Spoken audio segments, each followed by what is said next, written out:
Hey, welcome to The Conversation. I'm Andy Mason, and this is authentic conversations around the messy intersection of faith, family, and business. If you want to find out more about that, check out heaveninbusiness.com. And today I'm going to unpack for you what happened in Castle Rock, Colorado last week. And really, a core component of that is a case study that we did with a financial advisory company that got sued by the SEC. That's the Securities Commission, the federal government. How would you feel if your business was in a lawsuit by the federal government? Now, it's one thing if you've done something wrong, but what if you haven't? How do you navigate that? How do you navigate false allegation? How do you navigate the opinions of people in that process where people assume guilty, withdraw, draw back? And you're saying, where's God in the middle of this? So I'm going to unpack a little bit of that for you and invite you to some upcoming events, and then also tell you what we learned from this workshop. Every single time we do an in-person workshop, we learn a bunch of how to better equip, train, activate, and deploy you to partner with God at work, build better business, and multiply kingdom impact. So let's just dive right in. If not familiar with what we do, Heaven in Business exists to connect, train, activate you. There's a whole heap of resources, training, in-person events. We do in-person and online events. There's a library of content to help you grow in your walk with God at work, engage in the well-being of the city.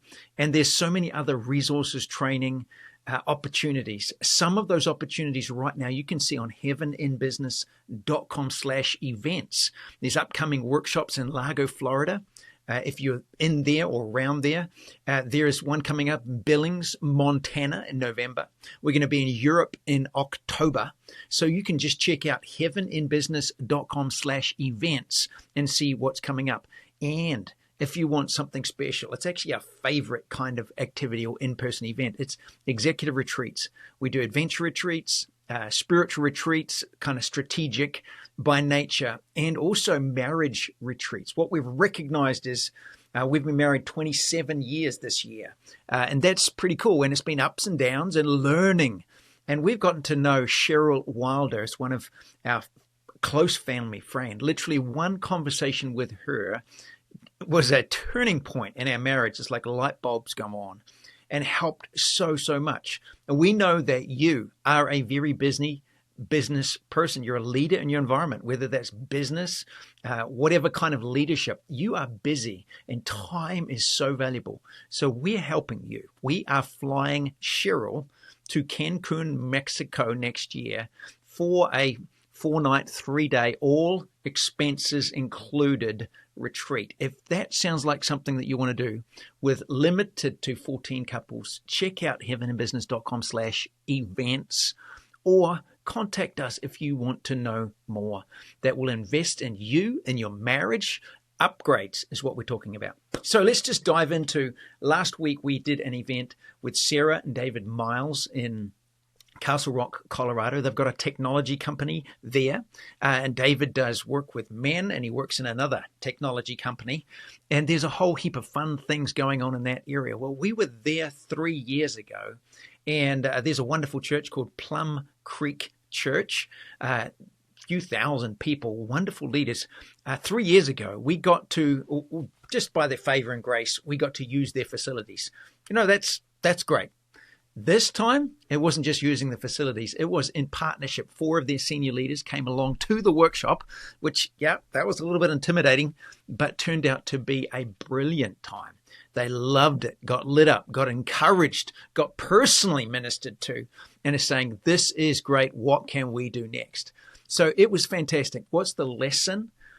In historical times, and we're talking 10 years plus back, so much of what we would do in a community would be independent of the local church. When churches playing church wars, or I will build my church rather than Jesus building his church, it's kind of hard to work with something that's much bigger, building the kingdom rather than building church. Well, we are seeing that start to really change. And this was a evidence of that. It's so much better in terms of building momentum, multiplying momentum. if you can partner with local churches. So we encourage that. And we're starting to say, how can we equip local pastors and leaders with the tools and resources, not just to do what they're doing really well, but how do they pastor you, the business person? The more effectively we can do that, more we can see the kingdom advancing in our cities, regions, and nations. That was one lesson. Second lesson was it was so cool to see 16-year-olds, 20-year-olds, mid-20s from different business types there in the room. And I got to ask them, so how was this for you? Eh? What are you learning? It's not just old white guys, gray-haired, that have been doing this, but actually these are young people still working out their career, their profession, what they're going to do with their life, and giving feedback and saying, no, we love this. I wish more of my friends were here. And I'm thinking, how do we let them know about it? That's our challenge. So you can actually pass on the word. People under the age of 30, under the age of 20 are welcome at anything we do, and it will encourage, inspire, challenge. And actually, I wish I had access to what we're doing now 30 years ago. It would have helped accelerate me so much more in my walk with God, my engagement, and understanding how God sees my work, and then accelerating in all that He's doing in our lives. So that was really cool. A third thing is this model. We are doubling down on our model of we don't just go places to do activities. We don't just want to do another event, but we're looking for the people to partner with. Sarah Miles is one of those people, seeing people of excellence. Romans 16:19 says, be excellent at what is good, innocent of evil, and the God of peace will crush Satan under your feet. Titus 1 talks about the conditions of leadership.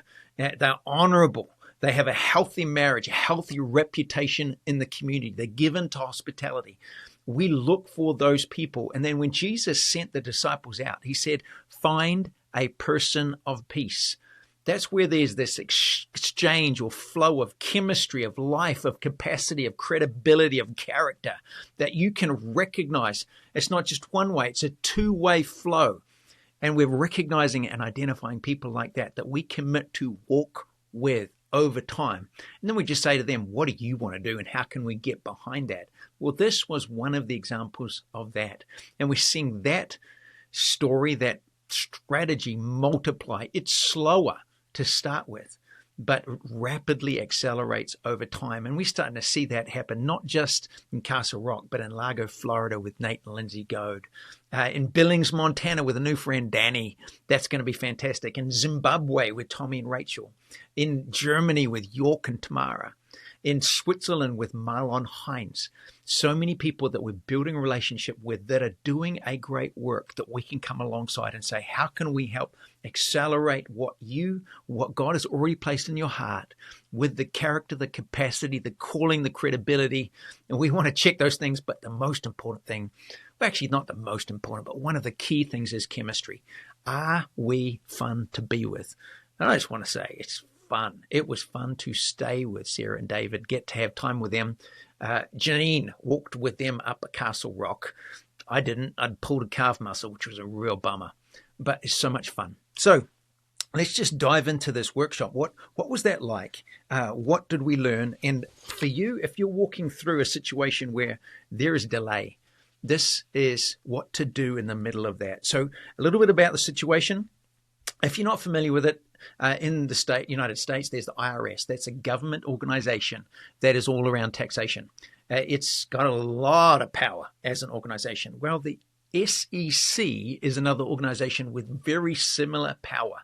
And their job is to make sure you as an investor are not defrauded, cheated, to avoid things like Ponzi schemes, to avoid things like fraud.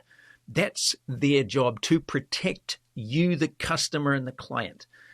Well, nobody's perfect. So here's the situation. In 2017, a friend of mine, his name's Sean, and his partners were blindsided. The Securities and Exchange Commission, one of the most powerful regulatory agencies in the United States, opened an investigation. Now, this is not about motivation. We're not looking for that. We're saying, what do you do when you're in a situation like this? It might not be that for you. It may be a client, a customer, someone's not paying. It may be a promise of what God has said, and you have not seen that unfold yet. What do you do in that gap? Well, in this case, if you're a financial advisory firm and the SEC opens an investigation against you, they have federal powers to subpoena or to get information from you, just like the IRS can do the same. That is scary. There would be no investor complaints, no missing funds, no evidence of wrongdoing. Yet the SEC demanded documents, depositions, and years of scrutiny. What started as a routine inquiry snowballed into subpoenas, 10-hour depositions. That's when you, as a leader, is pulled in front of what is like a unofficial court case to gather information, and they'll ask you questions. Lawyers will ask you questions, in this case, more than once for 10 hours at a time. Pretty scary interrogation. And eventually a full-level civil lawsuit. You can actually see this. It's documented in the country. Now, if you've got a business and the local newspaper reports SEC, federal government, is investigating this company for fraud, and you're relying on people to invest in your company to grow the company, how is that going to work for you? Well, this is what they call in that industry a death sentence. And the scariest thing is people's response to that. Because how do you know? Am I going to invest in a company that's under investigation by the SEC? Most likely not, especially when there's tons of opportunities. Why would I do that? So very, very scary. For this company, it was the death sentence in his industry. In financial services, even an allegation can end careers. Banks closed his accounts, credit cards were canceled, mortgages were denied. Business partners cut ties. The SEC's public press release branded him guilty in the eyes of many before he could even set foot in court. What do you do in that situation? The easy path would have been to settle. Well, actually, it wasn't easy when the SEC say, give us millions of dollars and confess. One, that's the end of the business. It does end it. It takes the pressure off. But did you even have the money to do that? So they said, give us multi-million dollars and consent judgment. Almost every lawyer said, take the deal and move on. But Sean and his team knew they had done nothing wrong. They went before God and heard a word that became their anchor: full exoneration and dismissal. For 5 years, they clung to that promise. They prayed daily, worshipped when fear pressed in, declared scripture over their business, and refused to compromise their integrity. They corrected one another's language. No talk of if this happens, if we didn't know. They will correct one another when this happens. They drew strength from Psalm 37:6. He will make your righteous reward shine like the dawn, your vindication like the noonday sun. And finally, September 2023, after 5 years, they got a phone call. Lawyer says, are you sitting down? They thought, oh no, what's happening now? The lawyer says, tomorrow, the SEC court lawyers are going to fully dismiss the case. Now, if you're anywhere in the industry, you know, just do a search. How many times in the last 50 years has the SEC, the federal government, dismissed a case after 5 years of investigation and challenge, research, subpoenas, depositions? You count them on a handful, and usually it's because of something unrelated. In this case, insufficient evidence to do anything. Not on one count, on 10 individual counts. How is that possible? No payment, no admission of guilt, just as they had declared, full dismissal and total exoneration. So what do we learn from that? If you're in the middle of this, this is the more important thing. Don't get offended. Right? I got to watch me. It's like, oh my gosh, where's the accountability? Where's this? Okay, this is not about that. They've worked all through that as well. I've got to release forgiveness. Who knows what's going on? And I want to switch this at the end for you, and you'll realize God works all things together for good. What about injustice? All things. What about when I'm wrongly accused? All things. He can work together for good. Number one word from God changes everything. They were anchored to that promise. Is the righteousness, I'm clinging to the righteous reward. May it shine like the dawn.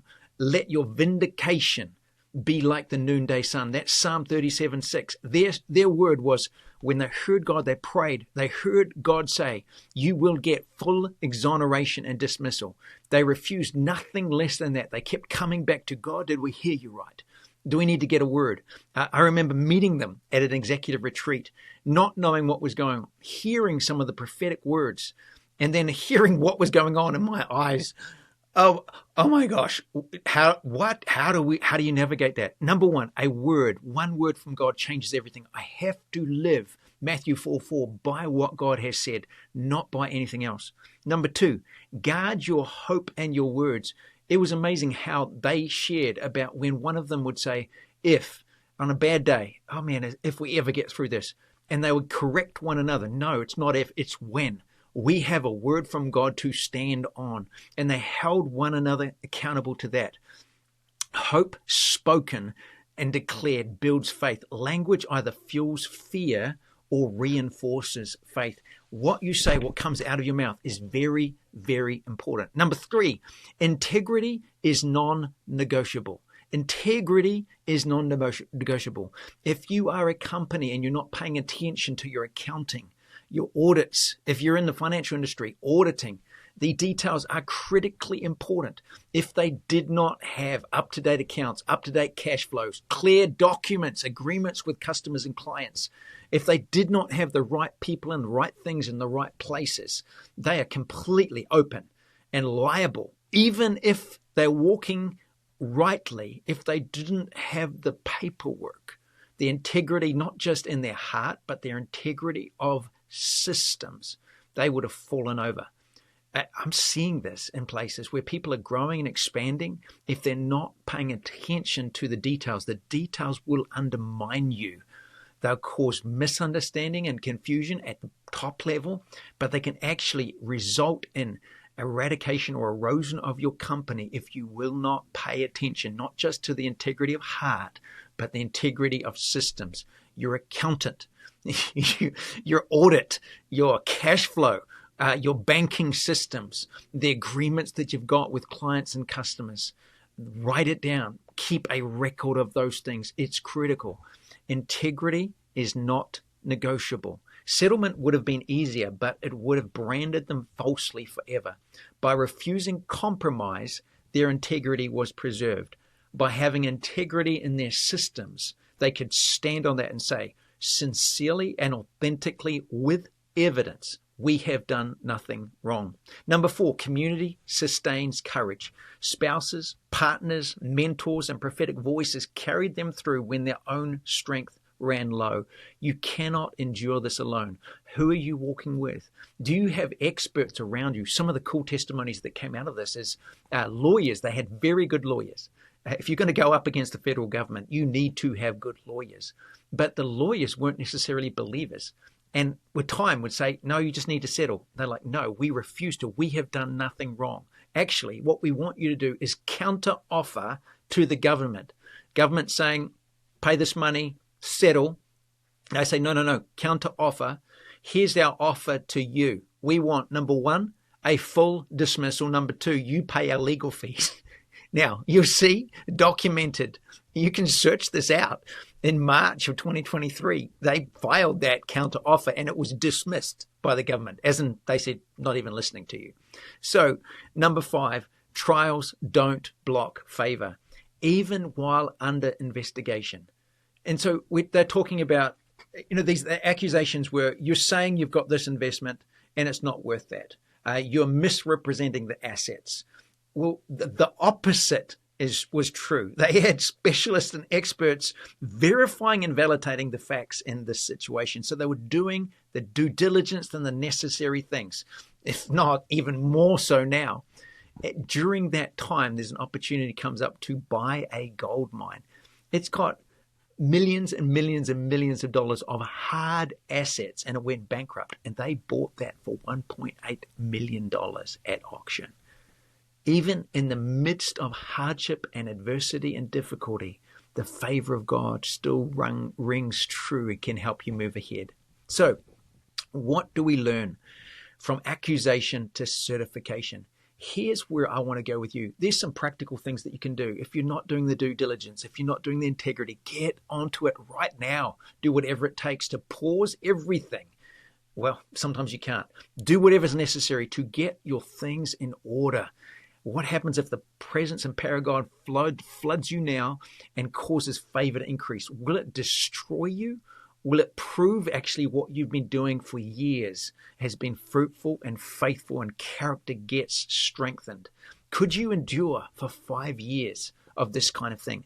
I have no idea, but I've got now somebody that I can call. I've got some people around me that have walked through challenge and adversity for years, and it's built something in them. And this is where I want to get to. Romans 8:28 says that all things, God can turn all things together for good. He works, not just he can. If you love him and you're called according to his purpose, if you're seeking him with all your heart, Matthew 6:33, seek first the kingdom and his righteousness, then it says God works all things together for good for those that love him and are called according to his purposes. Look at Joseph, from the prison to the palace. Look at Daniel. Every time he went through adversity, falsely accused, thrown to a lion's den. What happened? He got promoted as a result of it. Shadrach, Meshach, and Abednego refused to bow down to the king's ways. They got thrown into a fire. They did not burn. What happened? As a result of it, they got promoted. The investigation that was meant to destroy them became the very process that actually proved them. Every record was examined. Every claim was tested. And after 5 years of the sharpest, most expensive scrutiny possible in a nation, their integrity stood. Today, that ordeal is no longer a mark of shame, but a credential of trust. Investors, partners, and even government agencies can now look at the company and see leaders who've been tested, refined, and proven to be true. The accusations became a certificate of integrity. What the enemy meant for harm, God turned into a platform of increase. So what about you? What do you need to learn from this? Those 4 different things. Maybe you can pick one of those. A word from God. What's the word that you're standing on? Anchor yourself in that. Number 2, guard your hope and words. Check. What are your words like? Are you speaking hope or are you speaking fear? What are you partnering with? Number 3, integrity is non-negotiable. If you're not doing the things you need to do them. Get onto those things, the licenses, the permits, the insurance, all of these things. Check and verify. Trust but verify. Get the professionals that you need to around your team to ensure that if tested, you become refined and proven to be true. A community sustains courage. Are you part of a community? We've got a Heaven and Business community that are growing stronger and stronger together. They meet every single week. If you want to be a part of that community, you could just jump on the link, heavenandbusiness.com/free-trial. Check that out. But we encourage you, find those where you are. And number 5, remember, trials don't block the favor of God. Even in the midst of this, you see that God is working all things together for good. So I just pray the favor, the grace, the presence of God floods you right now, that he reminds you of what he's done in the past. He strengthens you with might in your inner being. I pray the grace of God that he raises you up above your enemies, that the accusations, the words spoken against you come to nothing. I pray that Psalm 37, that his righteousness shines like the sun and your vindication like the noonday sun. God, I ask for your favor to flood every person listening and watching this right now, that you would elevate them, increase them, that you do whatever is necessary on the inside, that we would be found faithful. And we just want to thank you for your word. Like it says in Proverbs 30, verse 5, every word of the Lord is tested, refined, and proven to be pure. Romans 8, that God is able to make all things work together for good. All things for those that are called according to his purposes and promises. So I bless you. Have a great week. Make sure that you like, share, comment below, and we will be with you again this time next week.